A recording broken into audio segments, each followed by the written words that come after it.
Today I'm going to continue working on this 78 Chevy pickup. I want to look at the carburetor when I do a cold start here.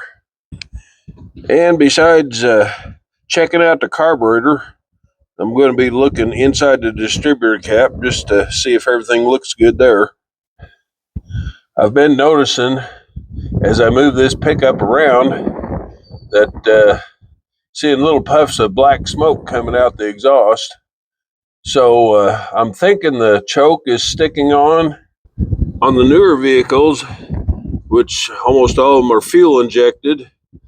The computer controls everything. When you start it, you're not supposed to touch the throttle because the computer will set the fuel richness by adjusting for whatever the air temperature is outside. But on these older vehicles, right inside this little metal box right here is the thermostat. It's just a little coiled up piece of flat metal that contracts and expands with heat, and you see it's bolted right to the intake manifold where it gets the engine heat, which tells and this linkage right here goes up through inside up to this linkage, and that's when that thermostat heats up and expands. That's what opens up that choke plate. And you're supposed to push the throttle once, and that will let the choke shut. And the choke is already partially shut. But I'm going to see what happens here when I push the throttle. It should spring the rest of the way shut, which it did, but since it was already mostly closed, it didn't have far to go. So now I'm going to jump inside there and I'm going to start it up, and then we'll see if the choke will pull off. And the gas battery and the carburetor. You'll notice the accelerator pump going up and down as I'm pumping on the throttle pedal. As the engine warms up, that'll warm up that thermostat, and the choke should slowly start opening back up.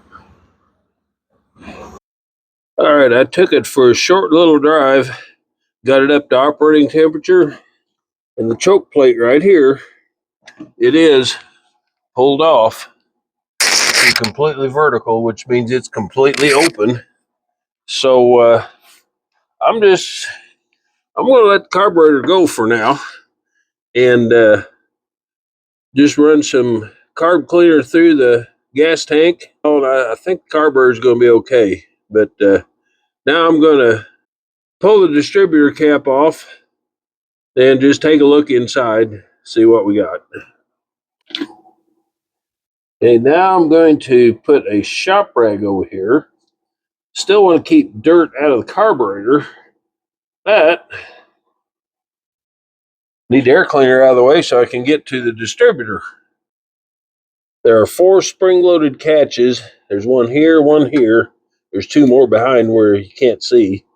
And I don't know if the camera can catch it, but it hooks right down here. And a flat screwdriver, you push down, turn it a quarter turn, that has it released. So turn this in a quarter turn, and these back here can be a little bit fun to get to.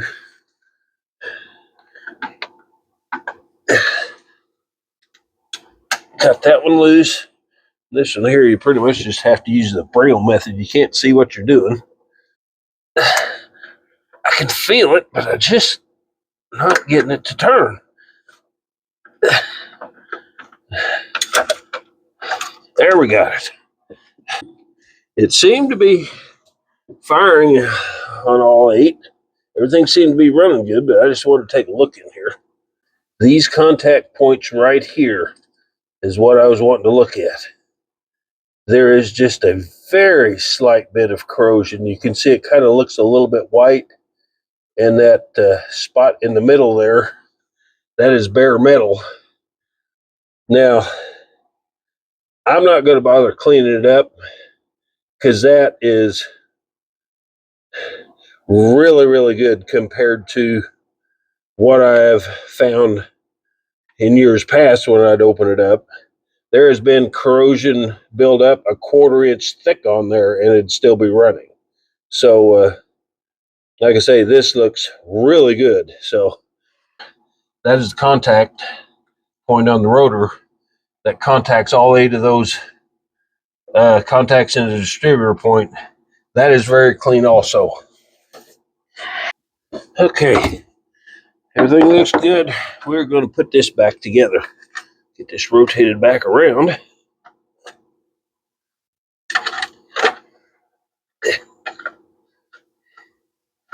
There is a little notch. There, got it in. There's a little notch in the the distributor itself, that the distributor cap has a little pin that fits into that notch.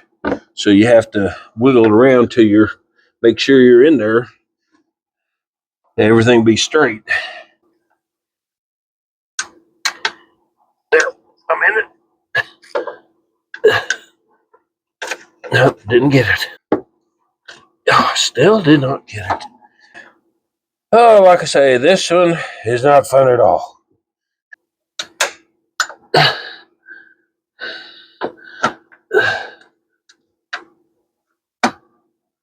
Got it. Okay. Yeah, that's a 3-piece cake. Where'd that one? Got the right-hand side headlight. High beam's not working here, so I'm gonna pull the headlight out, check the wiring, make sure it's getting the electricity to the high beam, and if it is, then I'll just replace the bulb.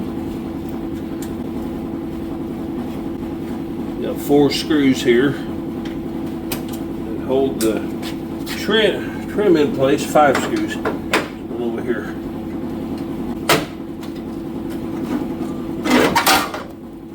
And off it comes. And there's a bird nest in there. Okay.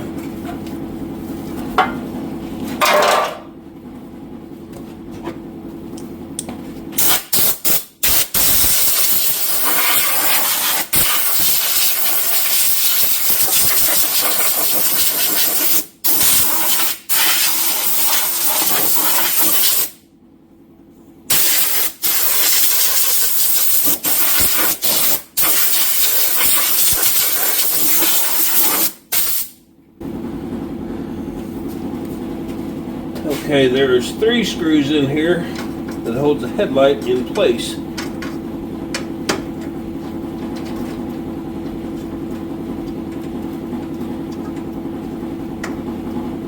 These are back in there where it would be very easy to drop one. I'm going to use this magnetized screwdriver here to try to not drop the screws.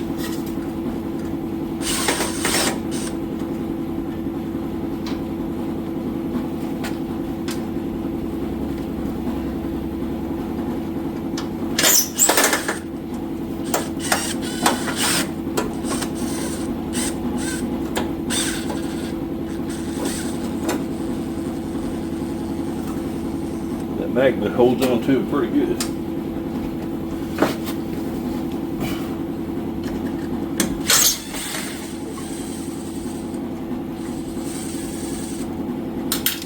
And there we go.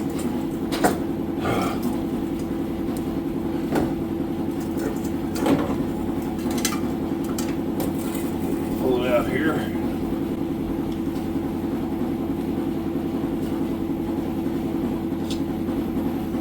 That was luck, it landed right there. Okay, we'll unplug this. Try to carefully unplug it, but we'll see if it comes. There.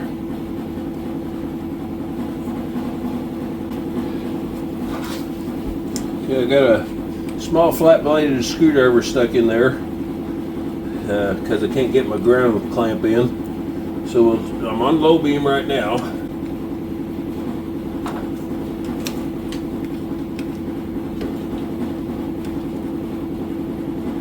Okay, there we have juice on the side to the top, and that one is dead. So we'll go to high beam.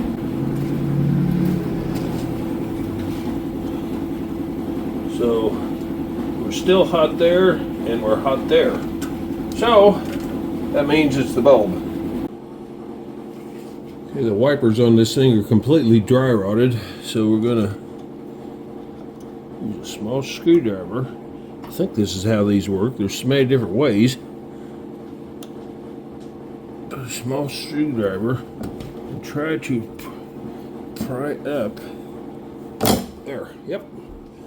Come right off. So we'll go to town. We need to get the wipers and a headlight. Also, the oil pressure gauge is not working right. I suspect it's the sending unit, so we're going to pick one of them up while we're in town also. Okay, I'm back from town. They didn't have the windshield wiper or the oil pressure sending unit, but they did have the headlight, so we'll put that in. Okay, we will plug it in here.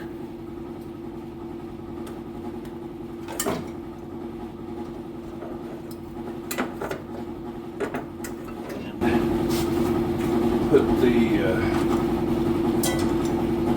holding bracket back in.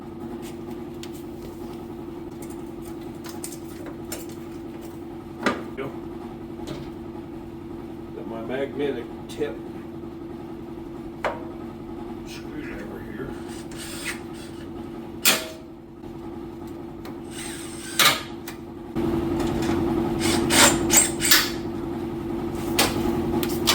Okay, let's check it out and see if it's working right.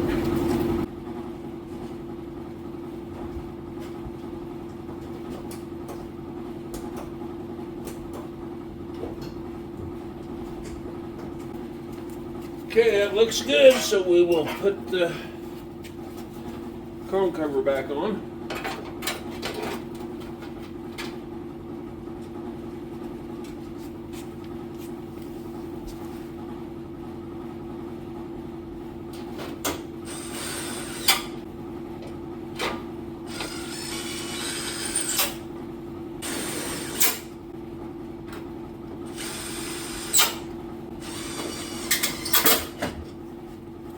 And that is done.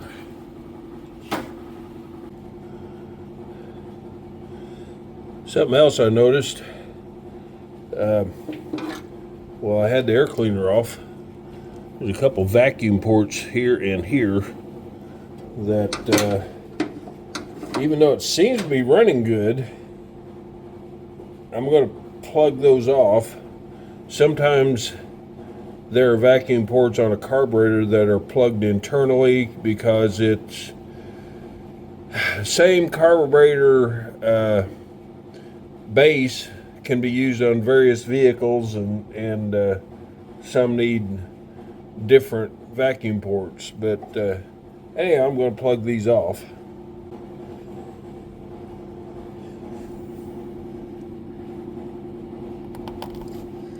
Okay, there's one.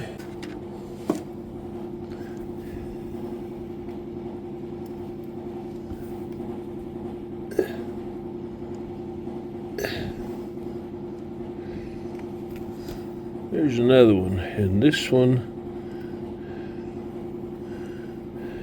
yeah, that one's okay. Thought it looked like it was cracked, but it's okay. I found an oil pressure sending unit. I don't know if it's a new one that I had bought and just never got around to putting in, or what, but it's relatively easy to change. The sending unit is right back there. The end of the screwdriver is touching it, right beside the distributor, back there where I cannot get the camera to it. But it just unscrews, and it has one wire on it, so I'm going to switch that out real quick and we'll see if that helps anything.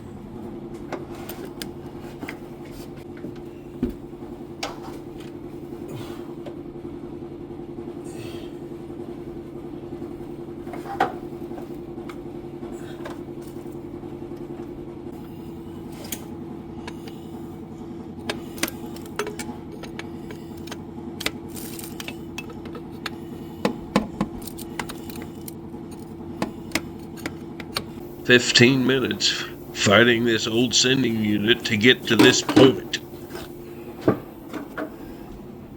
Here's one of the things you get into sometimes when you're trying to work on things. I don't know if I can get this shown or not. Yes, right there.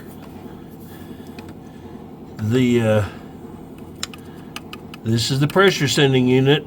And as I was trying to unscrew it, there's a bolt head right there.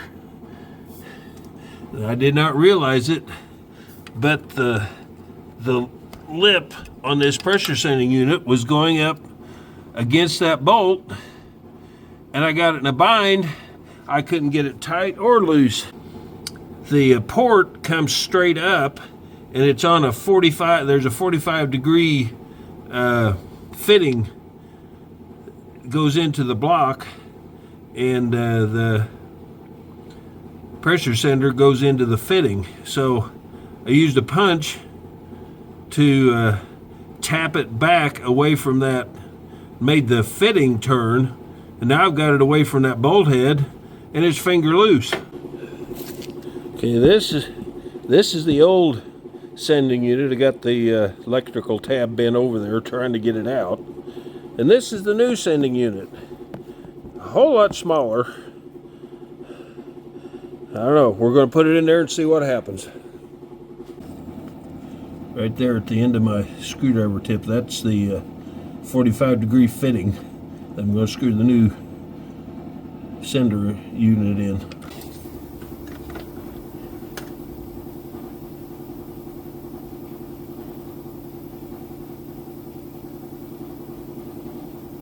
Okay, here's the oil pressure gauge. Before, it would start at 60 and then just bear itself against the stop. When I turned the key on, it went down to near 0. That's a good sign. Start it up here and see what happens.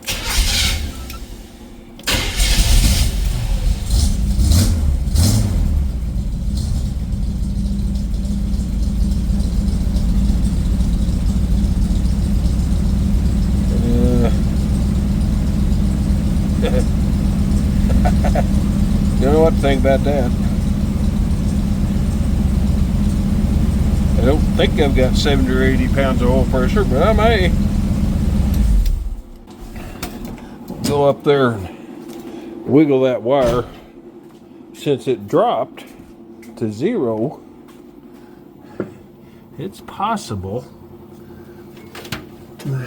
maybe it was just the wire.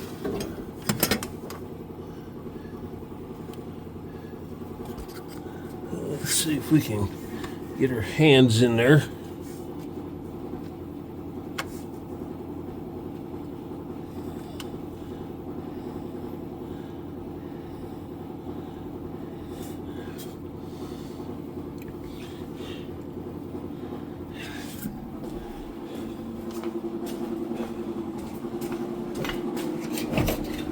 Okay. Yeah, it went to 0 again.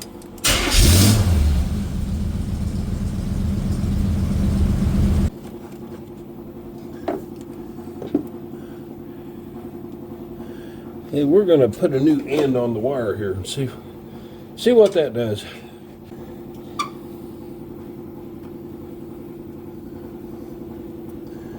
Okay, first I'll cut it off right there. Now, put the wire into this new fitting and crimp it. So now, plug that back in, we'll see what happens. Okay, here we are at the gauge again. Turn the key on, back to 0.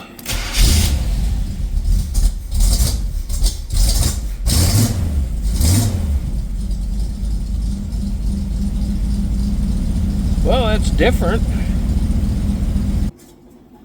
I've got a suspicion I went at it the wrong way.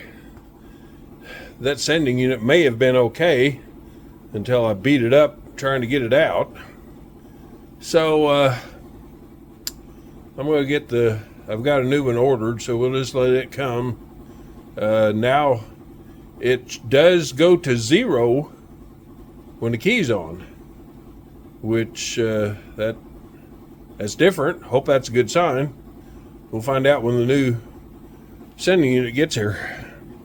The sending unit that I found didn't work, so I'm gonna replace it with a new one that I got from the parts store.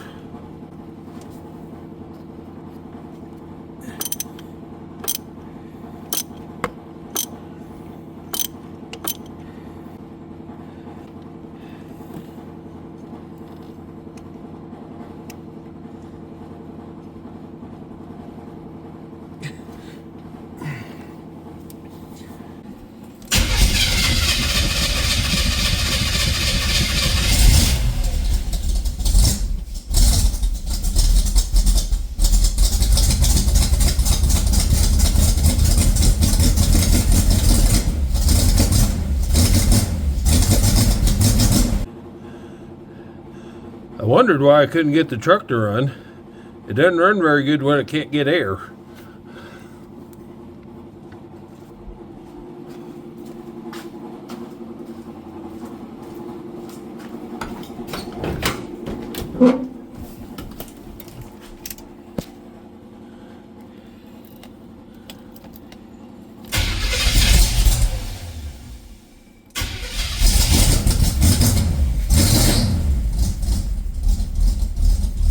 That is what I wanted to see right there.